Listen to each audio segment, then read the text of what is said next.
I have a motion under Rule 64.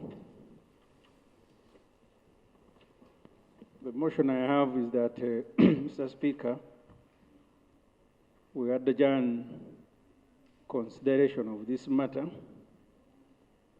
and discuss a matter of definite public importance. The CDF has just announced that he has deployed our military in South Sudan to protect the capital. And you know, Mr. Speaker, that deployment can only happen with approval of Parliament. So the motion is that you adjourn debate on this matter, Mr. Speaker, and I raise this matter. The good thing, we have the Minister for Defense here. We also have a UPDF representative. And the Minister of Defense, a very good lawyer, was my chair in the Committee on Legal, to tell us how this deployment has been done in total violation of the Constitution. That's the motion, Mr. Speaker, I am seeking to move. Interesting motion. But Honorable, I don't know whether you got this news when you were here or earlier on, because 64.2 requires that you write to the Speaker 2 hours before plenary begins, or if it is extremely urgent and where you have to satisfy the Speaker, then, you know, I have to consider very many issues at stake. I do believe this indeed is a critical matter, but which can be discussed on another day. Okay. To satisfy you, because this matter is also a security matter. Deployment of a national army cannot be casually done. That's why in the Constitution, it must be done with the full authority of Parliament. And even if it is deployed for 1 hour, Mr. Speaker, if it may please you, you can appoint another time. And then we have, maybe if you allow, the Minister of Defense can give us a 5-minute status report, and then you present, you give us an opportunity to be briefed properly on this matter, because an announcement on all now international media, Uganda is there as having deployed the military to protect the capital of South Sudan. And because now this is an international story, you can't prolong it further than maybe tomorrow. So I beg you, Mr. Speaker, to allow, if the Minister of Defense can brief us, and then we can have it raised formally on a date and time that you have appointed. Thank you. Now, on an international story, I will allow it because it is I can only allow it because it's critical. But let me first get from Minister of Defense. Do you have anything you want to say on this? Have you deployed nowhere before? Right, Honorable Speaker, I was following a motion that was being considered, listening attentively to the debate that had just issued. Whatever Honorable Semuju is saying, you see, as a journalist, he could access information that me as a lawyer may not be able to access. Because me as a lawyer, information has to be very formal. I don't rely on social media. That's the difference between the two professional bodies. But this Parliament, I'm not aware of any formal communication that has been made. Thank you. So, yes, put a question on this motion. Yes. Now, Jonathan, you want to support him in satisfying me? With due fairness to the Minister, but also without prejudice to the submission of Honorable Semuju, if it is true, it is a serious matter.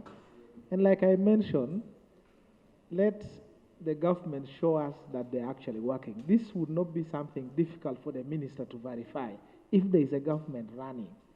And since it's a very important matter, and you know under Section 39, I believe, deployment outside the country for peacekeeping missions can only happen with the approval of Parliament. That is in the law. It even goes to say that if Parliament were in recess, Parliament would be recalled and constituted for that purpose. So since it's an urgent matter, and the government seems to be in control, unless they are saying they are not in control of this particular CDF, that he can actually deploy without the knowledge of government. The minister can verify this information and bring it here, because it has implications in terms of resources. Thank you, Mr. Speaker. Yeah. So, honorable colleagues, you know, this is a Minister of Defense. When a Minister of Defense, no, there is a Minister of Defense,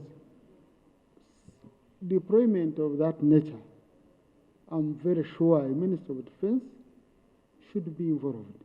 Because in the end, he's the one who will come and report here in Parliament. Now, when the Minister has come and says he has not participated in any meeting, okay, authorizing deployment or confirming deployment, now it becomes very difficult. But Honourable Minister, like Honourable Jonathan Odur has said, in case you've done that, or you're planning to do that, please follow the law, come here in Parliament and update us, and then you seek for the support which you would expect from Parliament to give to you. Honourable Minister? Just to give a benefit of doubt, like I said before, the deployment, unless could have happened when I'm here. So I will have to verify and inform the House. Yeah, sure. I think that would be comforting my good friend from Kira Municipality. Thank you.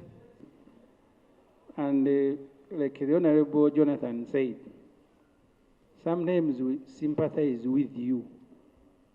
The other day when Jat was deployed, police said they don't know them. The spokesperson of the media said, we don't know Jat. The CDF thanked them for a job well done. Then the spokesperson of the media, they had to come the following day to own them. So we sympathize with you, but we have a duty to account to the country. But I will take your guidance, Mr. Speaker. We wait for the lawyer. Lawyers, as he said, they take long to learn things. For us, we learn them as they happen. Professionals clashing on how effective they are in terms of executing. Code for and further readers, future readers of the Hansard, they may wonder whether there was a lawyer in the House when Honorable Semuju was making that serious allegation. How we take long to learn. It is well known, and here with due respect, the difference is there. We verify, we need proof, so that we are sure of what we are talking about. But journalists can make anything, and that is Semuju for you. To join, first of all, in appreciating submitted and their recommendations. Honorable Speaker, of the infrastructure for ICT across the country and other public facilities. Either power facilities in terms of electricity or even an infrastructure. And so the suggestion that is across the country.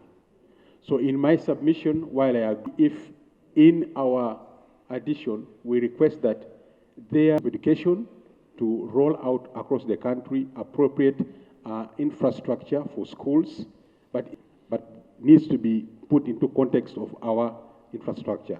I beg to submit. The committee for work well done. Not Honorable Speaker. Well, maybe that's a difference. Okay, thank you. Let's resume the debate.